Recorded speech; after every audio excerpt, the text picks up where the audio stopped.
convido para nos falar sobre segurança hídrica para as cidades o colega Lupércio Ziroldo Antônio. Lupércio Ziroldo Antônio é engenheiro civil, diretor de engenharia e obras do Departamento de Águas e Energia do Governo do Estado de São Paulo e é diretor da Diretoria de Bacia Hidrográfica do Baixo Tietê. É governador honorário do Conselho Mundial da Água. Também é presidente da Rede Brasil de Organismos de Bacias Hidrográficas e secretário técnico permanente da Rede Latino-Americana de Organismos de Bacias Hidrográficas, RELOB. Também é especialista, consultor e autor de projetos na área de saneamento básico e ambiental, com ênfase em gestão integrada e planejamento de recursos hídricos. Meu caro Lupércio, por favor, obrigado. É a sua hora agora. Grande abraço. Obrigado, professor Valmir. Primeiro, um grande abraço a todos que estão comigo aqui neste diálogo. O Alexandre, em especial ao meu grande amigo Paulo Varela, do Rio Grande do Norte, uma experiência a ser seguida nesse nosso país, na nossa área de gestão. Eu vou estar falando sobre segurança hídrica para cidades, algo que eu trabalho há muitos anos, é uma área que me tem muita afinidade, porque, principalmente, destacando os pontos que foram levantados pelo Paulo e o Alexandre, há uma conexão entre rural e cidades, e essa conexão tem que ser mantida através dos gestores, através daquelas pessoas que fazem os planos acontecerem, que põem orçamentos nos serviços e obras. Então, eu vou estar trabalhando com essa ideia de como é que nós, enquanto técnicos, enquanto membros de comitês de bacia, enquanto agentes do desenvolvimento do país, podemos fazer alguma coisa para que a gente mantenha longevidade a uma água boa de qualidade e quantidade para as pessoas. Eu vou compartilhar agora minha palestra.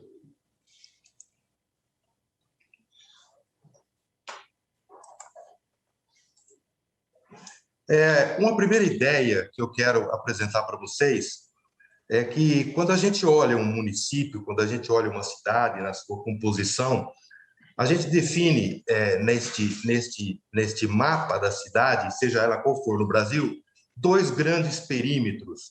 Um é o perímetro rural e o outro é o perímetro urbano, onde a cidade está localizada. Eu peguei um exemplo, uma cidade de São José do Rio Preto, uma cidade paulista, com com mais de 450 mil habitantes, e que dá para a gente verificar essa localização perimetral. O que significa? Nós temos uma interação com outros municípios da área rural e uma área destinada ao perímetro urbano, à malha urbana, onde estão as pessoas, mais às vezes central, um pouco mais deslocada para um lado, mas de alguma maneira essa situação que eu espelhei nesse mapa, ela se repete na grande maioria das cidades do mundo, inclusive. Só que, olhando esse mapa que eu apresentei, nós vamos verificar alguma coisa que é curioso, mas que as pessoas não levam em conta. Pelo menos 80%, eu falo 80% pelo menos, porque em algumas cidades esse número pode chegar a 95%, da área territorial do município ela é rural. E nesta área rural, que vai de 80% a 95%, nós temos, em estatística, 5% da população, às vezes um pouco menos, às vezes um pouco mais. O que isso reflete para frente? O que isso mostra para nós? Essa situação que é frequente em praticamente todos os municípios. Nós temos 95% da população locada em, às vezes, 10%, 12% do território, concentrando mais de 90% do orçamento municipal. É no perímetro urbano que estão as escolas, que estão as ruas para serem pavimentadas, nós temos aí o transporte público, nós temos a saúde, todo esse orçamento municipal, na sua grande maioria, então ele é concentrado num perímetro urbano que detém 95% da população, o que é óbvio, é natural que seja assim. No entanto, isso mostra uma defasagem com a área territorial, ou seja, mais de 90% de um orçamento é locado fora da área rural, é locado dentro do perímetro urbano. Só que nós temos, no paradoxo, uma situação que a água necessária, aquela água que traz vida para pessoas, aquela água que tem que ser em quantidade e qualidade excelentes, aquela água que vai trazer o desenvolvimento, ela está na zona rural. E é na zona rural que ela tem que ser cuidada. E, no entanto, apenas quase 10% do orçamento, em geral, é locado para se cuidar da zona rural. Ou seja, para que a gente cuide das nossas águas que estão na zona rural, que é necessário o desenvolvimento, que é necessária a sobrevivência das pessoas, não há orçamento. Em geral, não há orçamento. Porque eu evidenciei que a saúde, o transporte, a educação estão todas no perímetro urbano. E é ali que se concentram as atividades do município. Então, a zona rural, quase mais de 80% do município, onde está a água necessária, detém pequena parcela dos orçamentos municipais. Isso é praticamente constante nos municípios. Isso é praticamente constante. Esse retrato de você ter pouco orçamento num lugar onde a água está, onde a água necessária ao desenvolvimento está, exprime que nos últimos 40 anos, se nós pegarmos um GPS e colocarmos no mapa de 40 anos atrás, na nascente de um rio, em qualquer lugar do Brasil nós vamos verificar o quê? Que, em sua grande maioria, os rios andaram 4, 5, 6 quilômetros. Ou seja, falta de investimento na proteção de nossas nascentes faz com que o rio, eu sempre faço tento colocar até poesia nisso, fazem com que os rios se aproximem dos rios maiores e ali morram.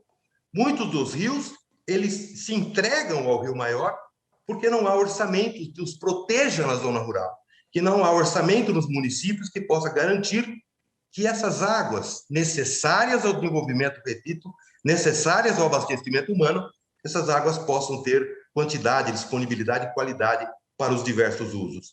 Esse retrato é um retrato triste, porque para revertê-lo, muita coisa tem que ser feita. Muita coisa tem que ser feita. E aí eu entro no aspecto de você, dado esse início, entendendo que há pouco investimento para cuidar das águas onde elas nascem, onde elas se locomovem para garantir desenvolvimento e vida para as pessoas nos centros urbanos, nós precisamos, no futuro, imaginar que a segurança hídrica tem que ser construída de alguma maneira. Nós não podemos simplesmente nos acomodar e ter orçamentos continuadamente não investidos onde a água nasce, mas ter, de uma maneira geral, dar segurança para que essa água seja cuidada antes de chegar nas cidades. A segurança hídrica, ela é quantidade e qualidade para todos os usos. Você tem que ter água suficiente, não só para abastecimento, mas para o desenvolvimento, mas também para a conservação dos ecossistemas. A segurança hídrica é olhar para o futuro e verificar que você tem reservas, que você tem quantidade, que você tem maneiras de dar qualidade para garantir todos os usos para as águas e para as populações.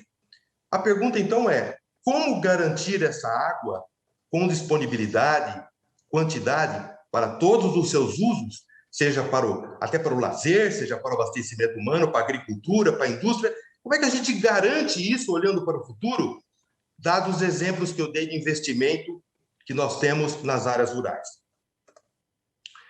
Ações de planejamento são essenciais. Eu digo que nada na vida é feito sem planejamento. Uma criança precisa ter o seu futuro planejado para ela chegar a algum lugar.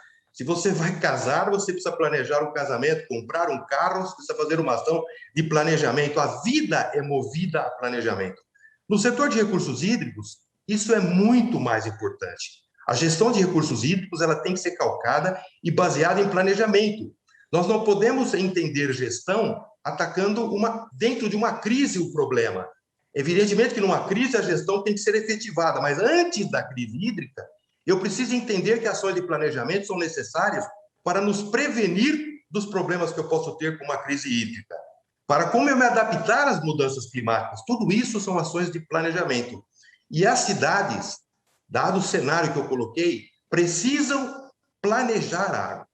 Precisam entender e planejar a água. Isso é usual? Isso não é usual.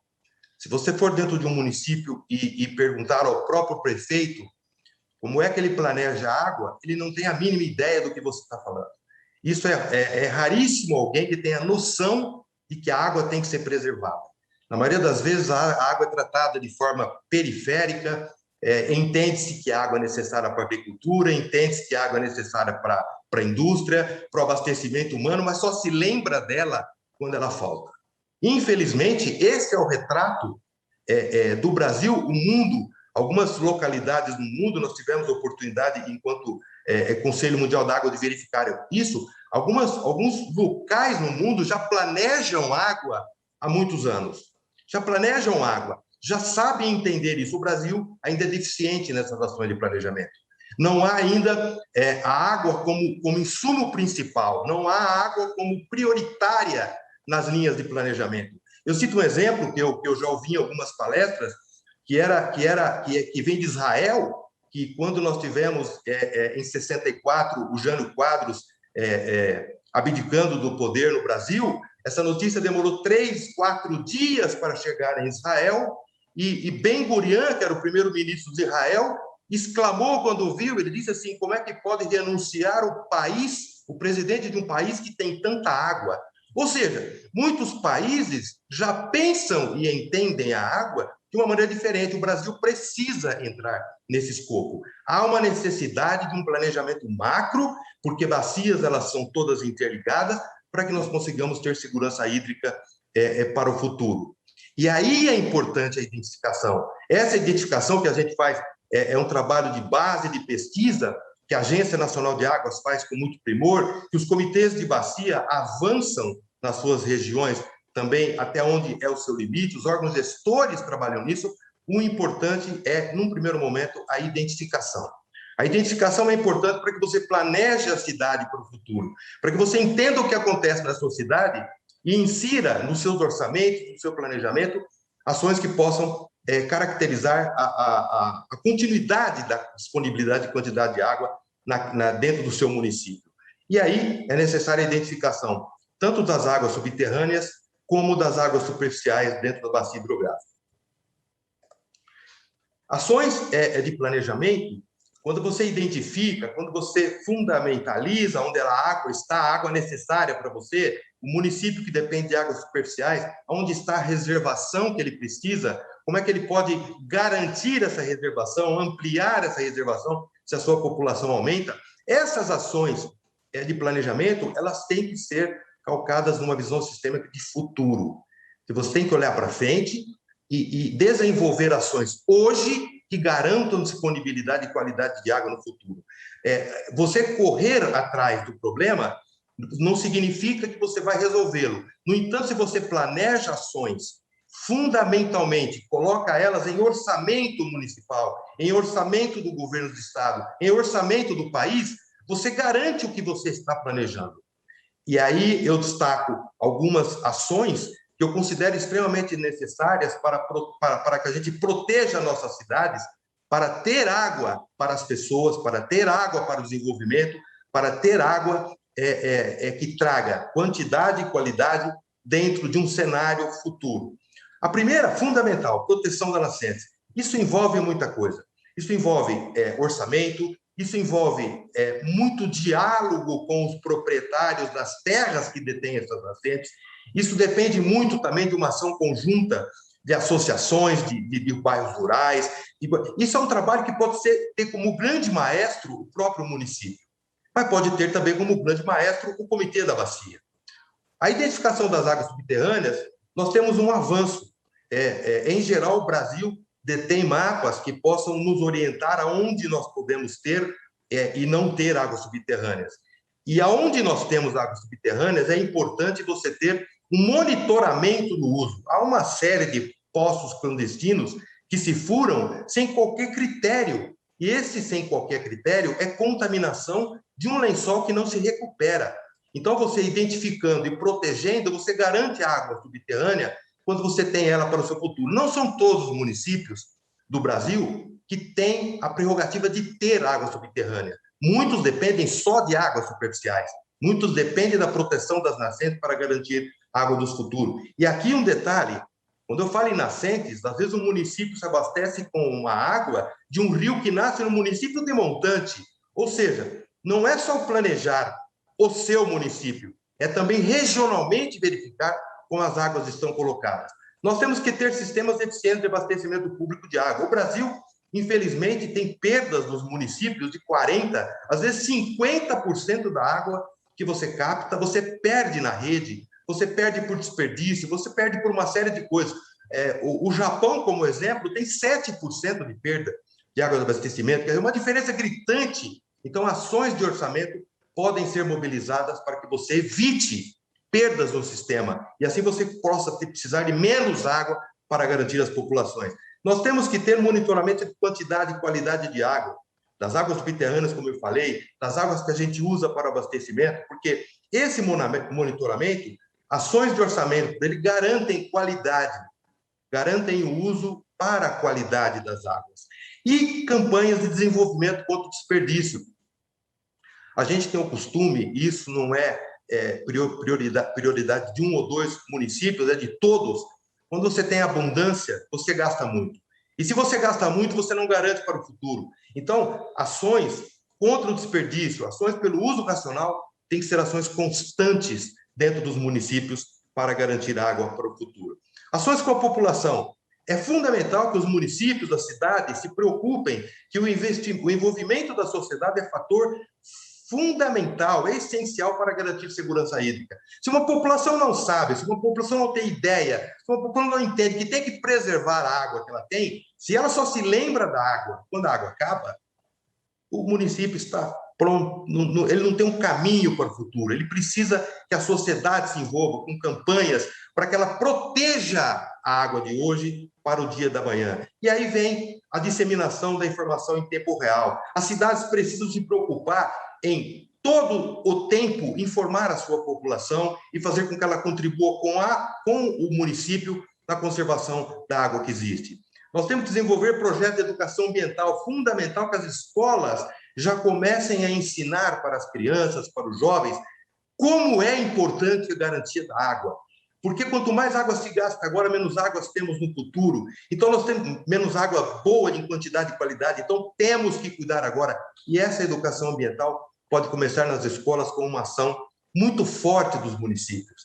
Nós temos que ter conselhos municipais específicos para cuidar do meio ambiente e água. Específicos. Muitos municípios, as pessoas não se conversam, mas temos exemplos de municípios que vão da junção de pessoas que vêm da classe de dentistas, dos industriais, dos engenheiros, da sociedade civil, conversando para proteger as suas águas, estabelecendo uma governança participativa no sentido de instruir as pessoas para que garantam água para o futuro. E fundamental, participação, incentivo da participação do município junto com sua população dentro dos comitês de bacia. Os comitês de bacia são colegiados, nós somos colegiados, que encampam todos os segmentos e atores da sociedade. Não era assim há 20 anos atrás, hoje é assim. Hoje, dentro dos comitês, nós temos o setor industrial colaborando, fazendo reuso, o setor da agricultura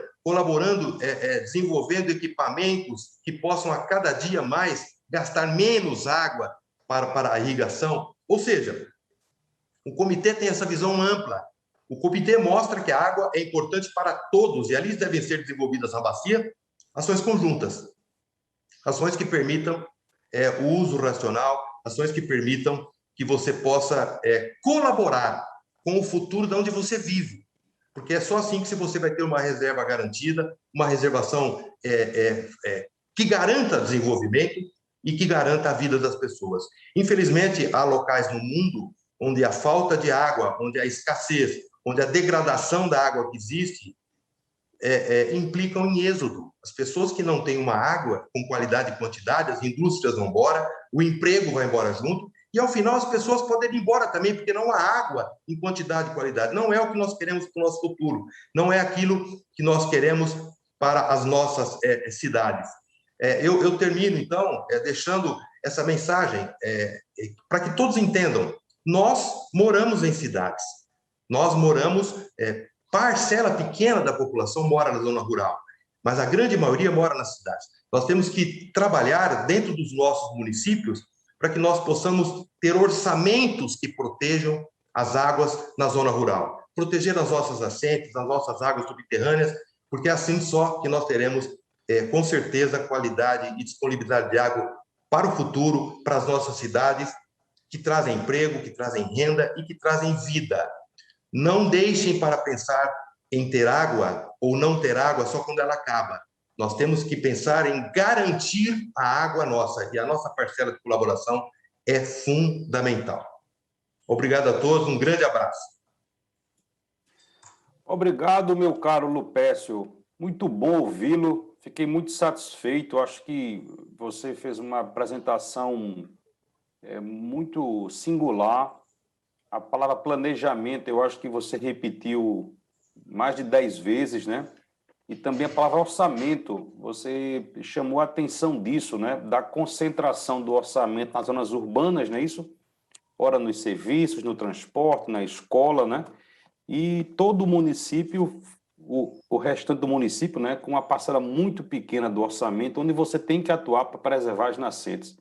Muito importante essa mensagem sua, acho que isso me marcou, vou anotar isso para poder repetir essa ótica. Fiquei muito feliz também de ver você falar de monitoramento, né, e de minimizar perdas. Isso se aplica a todo mundo, né, ao agrícola, ao industrial e ao urbano. Acho que todo mundo pode ter isso como uma meta. Agora, especialmente aí a sua chamada, né, da ação coletiva, envolver a população, não é isso? Informação em tempo real, eu achei muito bom isso, sabe? A gente devia ter mais informação em tempo real da situação dos rios, né, das nascentes, né?